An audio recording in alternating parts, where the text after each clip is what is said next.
या मालिकेच्या आजच्या भागात आपण पाहणार आहोत अर्जुन दीपाला आणि राजाला म्हणत असतो की जर या कठीण परिस्थितीमध्ये तुम्ही माझी मदत केली तर मी तुम्हाला याचा योग्य तो मोबदला सुद्धा देईल आणि मला माहिती आहे तुमची लहान भावंडं आहेत, मी त्यांच्या शिक्षणाचा सगळा खर्च सुद्धा उचलेल. मात्र त्यावर दीपा काहीच उत्तर देत नाही आणि त्यामुळे अर्जुन नाईलाजाने तेथून जाण्यासाठी निघतो, परंतु राजा त्याला थांबवतो. तो म्हणत असतो की थांबा साहेब, मला दीपासोबत बोलू द्या, ती तुमच्यासोबत नक्की यायला तयार होईल. आणि ते ऐकून त्या दीपाला आश्चर्य वाटतं. मात्र तिचा भाऊ काही ऐकत नाही आणि तो बोलण्यासाठी तिला बाजूला घेऊन जातो. तर अर्जुन त्या ठिकाणीच बसून राहतो. तो स्वतःशीच म्हणत असतो की अप्पे, आजपर्यंत तू माझी प्रत्येक चूक माफ केली आहे आणि आत्ता मी हे जे काही करतोय ते चुकीचं आहे की बरोबर हे देखील मला माहीत नाही. पण जर हे सगळं चुकीचं असेल ना तर तू जेव्हा परत येशील तेव्हा मला माफ कर. पण आता माझ्यापुढे खरंच दुसरा कोणताही पर्याय नाही आहे. नाईलाजाने मला हे पाऊल उचलावंच लागेल. तर दुसरीकडे तो राजा दीपाला म्हणत असतो की अगं, तो साहेब आपल्याला पैसे देतोय म्हटल्यावर तुला त्याच्यासोबत जायला काय हरकत आहे.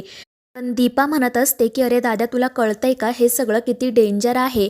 मी काही त्या साहेबांसोबत जाणार नाही. मात्र राजा म्हणत असतो की तुला त्यांच्यासोबत जावंच लागेल, नाहीतर आपल्याला पैसे कसे मिळणार. अजून किती दिवस आपण या वडापावच्या गाड्यावर काम करणार आहोत आणि तुला तुझ्या त्या चिल्यापिल्ल्यांना सुद्धा सांभाळायचं आहे ना. तर दीपा म्हणत असते की मी पैसे कमवते ना, मी त्यांना करेल मोठं, पण मी हे असं काम नाही करणार. मात्र तो दादा तिला म्हणत असतो की तुला काम करावंच लागेल. निदान माझा तरी विचार कर, मी तुझा सख्खा भाऊ आहे, तुला माझ्याबद्दल काहीच वाटत नाही का. अगं, त्या दुकानदाराने आता आपल्याला किराणा देणं सुद्धा बंद केलंय. 6 महिने झाले मी नवीन शर्ट घेतलेला नाही, हे जुने कपडे वापरतोय आणि हे खोटे दागिने घालतोय. आता मला या सगळ्याचा कंटाळा आलाय. मला पैसे पाहिजे आणि त्यासाठी ते साहेब जे काही म्हणतील ते आपल्याला करावंच लागेल. मात्र दीपा या गोष्टीसाठी तयार होत नसते आणि त्यामुळे मग तो राजा तिला धमकी देतो की जर आता तू त्या साहेबांसोबत गेली नाही तर मी तुझ्या त्या चिल्यापिल्यांना मारून टाकेल, नाहीतर मग त्यांना सुद्धा कामाला जुंपेल. आणि ते ऐकून दीपा खूपच घाबरते की त्या दादाला विनंती करत म्हणत असते की असं करू नको. पण तो म्हणत असतो की ती काय आपली सख्खी भावंड नाहीत, आपल्या आईबापांनी त्यांना रस्त्यावरून उचलून आणले, त्यामुळे मी त्यांचं काही करेल हे लक्षात ठेव.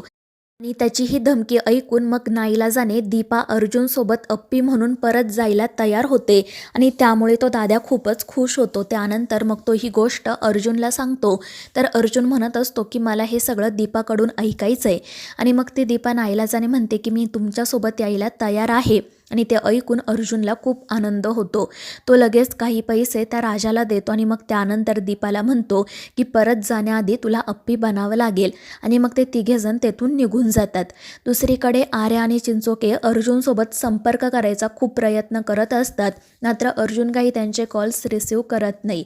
त्यामुळे ते दोघेही काळजीत असतात. मोठे साहेब कधीही पोलीस स्टेशनमध्ये येतील आणि अर्जुन इथे नाही आहे हे कळल्यावर ते खूप चिडतील, याचीच त्यांना भीती वाटत असते. अर्जुन नेमका कुठे गेला आहे याबद्दल त्यांना काहीच माहिती नसते. शेवटी मग ते दोघेजण घरी फोन करतात आणि बापू कदमांना अर्जुनबद्दल विचारतात. पण ते दोघेजण सांगतात की तो सकाळीच घराबाहेर पडलाय अप्पीला शोधण्यासाठी, पण त्याने तुम्हाला काही सांगितलं कसं नाही. आणि त्यामुळे आर्या आणि चिंचोकेंची काळजी अजूनच वाढते. पुढे काय करावं त्यांना सुचत नाही. आर्याला संशय येतो की नक्कीच अर्जुन आपल्यापासून काहीतरी लपवत आहे. त्यानंतर रुपाली, मोना, स्वप्नील आणि दीपक हे सगळेजण अमोलकडे जातात. अमोल त्याच्या मासाठी चित्र काढत बसलेला असतो आणि ते बघून या सगळ्यांनाच खूप आनंद होतो. अमोल त्यांना सांगत असतो की आज बाबा माला घेऊन नक्की घरी परत येणार आणि मगच मी तिला हे चित्र दाखवणार. तर मोना पटकन त्याला विचारते की आज जर तुमची माँ घरी आली नाही तर. आणि तिच्या अशा बोलण्यामुळे अमोल नाराज होतो आणि रडू लागतो. पण रुपाली त्याला समजवते. तर दीपक मोनावर ओरडत तिला गप्प राहायला सांगतो. त्यानंतर रुपाली अमोलला जेवण भरवते. तर दीपक मोनावर ओरडत असतो. मात्र स्वप्नील त्याला समजावतो की मोनाने जो प्रश्न केला तो काही चुकीचा नाही आहे, उगाच त्या अमोलला आशा लावून ठेवण्यात काही अर्थ नाही. तर दुसरीकडे ते मोठे साहेब पोलीस स्टेशनमध्ये आलेले असतात आणि त्यांच्या पाठोपाठ मीडियावाले सुद्धा पोलीस स्टेशनमध्ये येतात आणि त्यांना वेगवेगळे प्रश्न विचारायला सुरुवात करतात. तर ते साहेब त्यांना सांगतात की आम्ही ही केस दुसऱ्यांकडे सोपवत आहोत. आणि ते ऐकून घरातल्यांना तर मोठा धक्काच बसतो. बापू कदम तर खूपच घाबरतात, कारण त्यांना माहिती असतं की जर ही केस दुसऱ्या अधिकाऱ्यांच्या हातात गेली तर अप्पीचा शोध घेता येणारच नाही, ती कधीच सापडणार नाही. त्यामुळे ते सगळेच काळजीत पडतात. तर इकडे मीडियाला वरिष्ठ अधिकारी उत्तर देत म्हणत असतात, आम्ही अपर्णा मॅडमला शोधण्याचा खूप प्रयत्न केला, मात्र आम्ही त्यांना शोधण्यात यशस्वी होऊ शकलो नाही. त्यामुळे आम्हाला नाईलाजाने ही केस दुसऱ्यांकडे सोपवावी लागत आहे. बाकीच्या अपडेट्स आम्ही नंतर देऊ आणि मग ते तेथून निघून जातात. तर आर्या आणि चिंचोके काळजीत पडतात, कारण अर्जुन नसताना केस हँडओव्हर कशी करायची असा प्रश्न त्यांना पडतो. तर दुसरीकडे घरातील सगळेच जण काळजीत असतात. जर ही केस अर्जुनच्या हातातून गेली तर अप्पीला शोधणं अवघड होईल याची त्यांना खात्री असते. तर अमोल त्याच्या खोलीत असतो, मात्र त्याला त्याचा रबर सापडत नसल्यामुळे मग तो हॉलकडे जाण्यासाठी निघतो. तर दुसरीकडे आर्या आणि चिंचोके अर्जुनची वाट बघत असतात. ते दोघेजण खूपच काळजीत असतात आणि मग तितक्यात अर्जुनची गाडी त्या ठिकाणी येते. अर्जुनची गाडी येता क्षणी सगळेजण त्याच्या गाडीभोवती घोळका करून उभे राहतात. सगळे मीडियावाले सुद्धा त्या ठिकाणी येतात आणि अर्जुनला प्रश्न विचारू लागतात. ते म्हणत असतात की अर्जुन सर, तुम्ही आता ही केस हँडओव्हर करणार का? अपर्णा मॅडमला शोधण्यात तुम्ही यशस्वी झाला नाही, त्याबद्दल तुमचं काय म्हणणं आहे? पण त्यावर अर्जुन काहीच उत्तर देत नाही. तर हे सगळं काही घरात देखील सगळेजण बघत असतात आणि मग त्यानंतर अर्जुन डिरेक्ट त्याच्या गाडीचा दरवाजा उघडतो आणि त्यामधून अप्पीच्या रूपात असणारी दीपा सगळ्यांसमोर येते आणि सगळ्यांचा विश्वास बसतो की कलेक्टर अपर्णा सुरेश माने परत आल्या आहेत. त्यामुळे सगळेच जण खूप खुश होतात. अमोल तर मोठ्याने मा परत आली असं ओरडतो. तर बापू, कदम, मोना, रुपाली हे आनंदाने एकमेकांना मिठी मारतात. अप्पीला पुन्हा परत आलेलं बघून सगळ्यांचा आनंद अगदी गगनात मावेनासा झालेला असतो. सगळेच जण खूप खुश असतात आणि मग त्यानंतर अपर्णा आणि अर्जुन पोलीस स्टेशनमध्ये जातात. तर दुसरीकडे तो फैजू जिजीला सांगत असतो की तुम्ही एखादं काम सांगितलं आणि ते मी पूर्ण केलं नाही, असं कधीच होणार नाही. आणि मग त्यानंतर तो तिथे जवळच झोपलेल्या एका व्यक्तीच्या तोंडावरील पांघरून बाजूला करतो. तर ती व्यक्ती दुसरी तिसरी कोणीही नसून अप्पी असते. तिला खूप जखमा झालेल्या असतात आणि तिला बघून जिजीला तर मोठा धक्काच बसतो. तर दुसरीकडे अर्जुन अपर्णाला म्हणजेच त्या दीपाला मीडियासमोर घेऊन जातो.